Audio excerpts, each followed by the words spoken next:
Muito bem. E o que fazer no atendimento inicial, então, do trauma de extremidade, né? Nós já vimos que temos que fazer a anamnese, então aquelas 5 perguntas.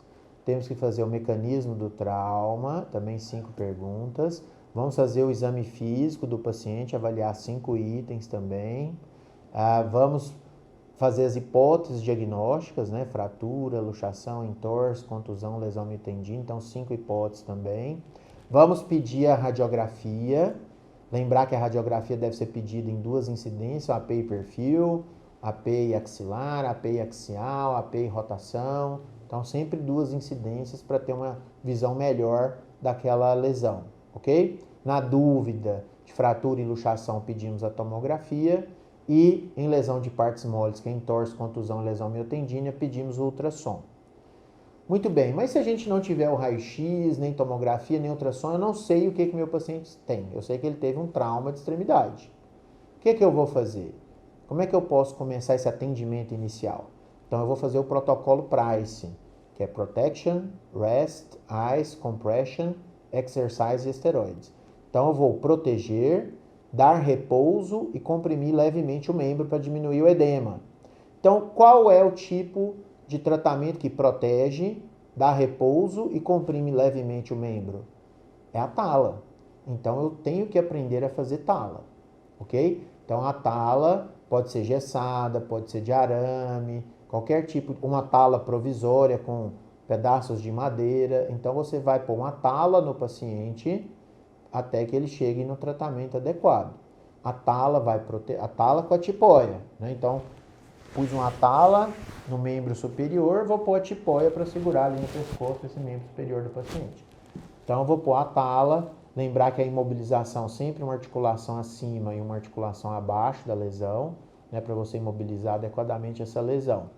Então, a tala vai me proteger, dar repouso e uma leve compressão. Não posso fazer compressão importante. Se eu comprimir muito, o que pode acontecer? O edema está aumentando do trauma, estou comprimindo com a tala, vai acontecer uma síndrome compartimental. Isso pode acontecer muito frequentemente no gesso. Então, porque o gesso não expande, a tala ela ainda expande. Mas quando eu faço um gesso, porque a tala é só uma parte de gesso e a outra parte é crepom. É pano envolvendo aquela tala gessada. Já o gesso não, eu vou engessar o membro todo do paciente. O gesso não expande.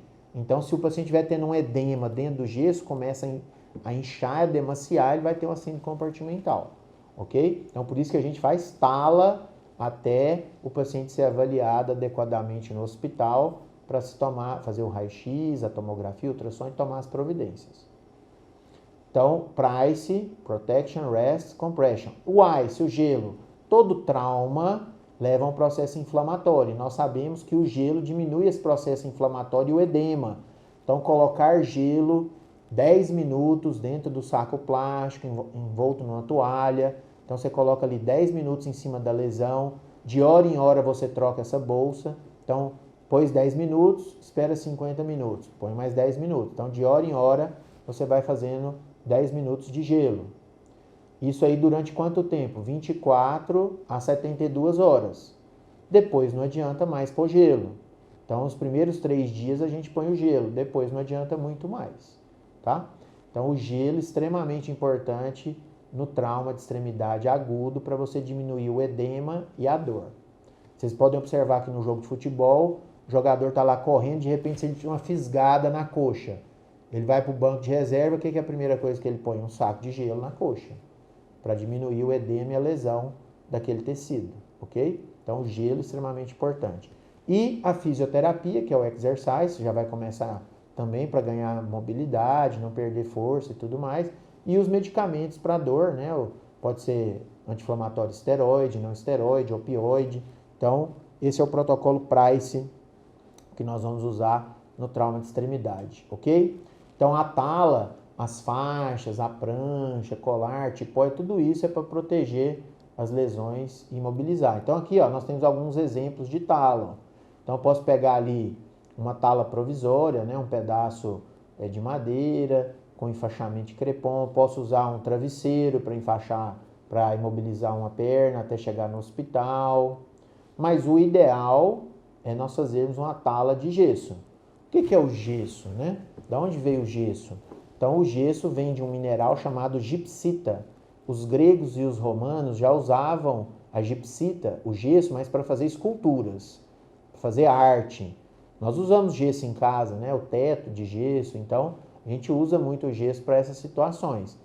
Então, mas ele só foi usado pelos árabes para imobilização, a gente vai ver aí. Então, o gesso, ele é o sulfato de cálcio semi-hidratado. Então, eu coloco esse gesso numa tala, numa atadura, e esse produto químico, ao se misturar com a água, então eu tenho que molhar essa atadura cheia de gesso na água, então a atadura gessada, vou molhar na água, e aí o que vai acontecer? Vai sofrer uma reação exotérmica, por isso que a hora que você está passando o gesso ele esquenta, e ele vai endurecer. Com o passar dos minutos ele endurece. Então, enquanto você está modelando o gesso, ele ainda está mole, mas se demorar muito ele vai ficar duro. Aí depois tem que tirar, fazer de novo. Então, a tala de gesso, eu vou só colocar em uma região. Então, suponho que é no antebraço, eu coloco ela aqui por baixo do antebraço, passo pelo cotovelo e vou até a axila. Então, vou na mão e aí eu vou enfaixando com o crepom. Quando eu acabar de enfaixar com o crepom, essa tala provavelmente já vai estar endurecendo. Lembrar que o gesso, o sulfato de cálcio, não pode entrar, a atadura gessada, não pode entrar em contato direto com a pele, porque senão dá dermatite, dá queimadura. Então o que a gente faz? A gente pega a atadura de gesso, mistura na água, tira da água, tira o excesso de água e aí eu coloco numa atadura de algodão. Então, algodão ortopédico. Aí eu envolvo ela no algodão ortopédico, aí eu encosto o algodão ortopédico na pele do paciente e enfaixo com a atadura de crepom. Então, nós estamos usando 3 ataduras. Estamos usando uma atadura de gesso, uma atadura de algodão ortopédico e uma atadura de crepom. Isso tudo para fazer a tala, ok? Com isso eu vou ter a minha tala mais bem feita. Mas eu posso usar uma tala de arame, né, que é aquela que o bombeiro usa, aquelas coloridas. Eu ponho o arame, né, a tala de arame, espuma com arame, aí eu modelo o membro do paciente e enfaixo com crepom. Só que essa geralmente é mais provisória, só até chegar num hospital para fazer a tala de gesso, ok? Tudo bem? Então, a tala de gesso, ela é o tratamento inicial do trauma de extremidade. Agora, eu posso definir depois do raio-x, depois da tomografia, do ultrassom, meu paciente teve uma fratura, vocês estão vendo aí no desenho, ó, teve uma fratura do antebraço, uma fratura do punho, e ficou com desvio. Aí a gente faz uma redução. O que é redução? É colocar na anatomia normal daquele segmento. Então eu vou puxar aquele segmento que está desviado, que está torto, para a posição normal. Então eu estou fazendo uma redução do osso, redução da luxação, uma redução da fratura. Então fiz uma redução e voltou para o lugar. Aí adianta eu só pôr uma tala? Não, porque a tala não vai ter força suficiente para segurar. Vai perder a redução. Aí o que eu tenho que fazer? Eu tenho que engessar. Vou fazer o gesso para ele ficar duro e o paciente não movimentar ali até o osso consolidar.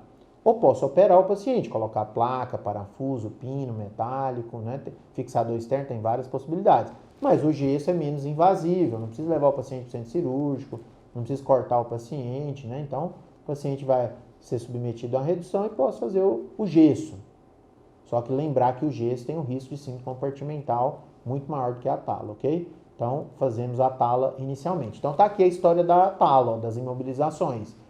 Então, inicialmente as talas eram feitas de madeira, de cipó, de pano, colocava às vezes o pano no mel ou na gema do ovo e deixava, na clara do ovo, desculpe, e deixava secar, né, para ficar mais duro aquele pano, engomava, né, fazia uma goma. Só que acabava que esse pano não tinha a mesma resistência do gesso.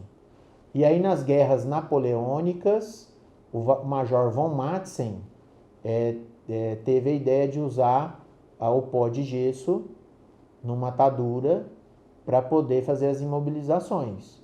Ele tinha visto isso nos árabes, que usavam o gesso líquido, como vocês estão vendo no desenho aí, ó, colocando ali no caixote, na perna do paciente, para imobilizar. Mas qual o problema de você colocar o gesso líquido direto em contato com a pele do paciente ali? Mesmo que tenha uma camada de pano ali, eu posso levar a rigidez da articulação, posso levar a síndrome compartimental, posso levar a consolidação viciosa, que é o osso colar errado, posso levar a irritação da pele. Então tem várias complicações, inclusive é chamado de doença do gesso, certo? Quando você aplica o gesso de forma errada. Na Europa, inclusive, tentaram fazer um funil de metal para colocar o gesso, ó, vocês estão vendo aí no desenho do meio, para colocar esse gesso adequadamente, o gesso líquido, mas também levava aos mesmos problemas. Então, só mesmo ali, depois de 1800, é que esse major belga, o von Matzen, acabou desenvolvendo a atadura gessada. Então, já tem aí 200 anos que nós usamos esse tipo de imobilização e é o que se usa com maior sucesso, né, para você estabilizar os pacientes. Mas nós podemos fazer outros tipos de imobilização. Podemos fazer tração esquelética, né? Então, a fratura de fêmur, às vezes você não vai engessar, você vai deixar o paciente numa tração, acamar durante um tempo, né? Ou já vai para a cirurgia. Então, tem outros tipos de imobilização que podem ser usados, tá?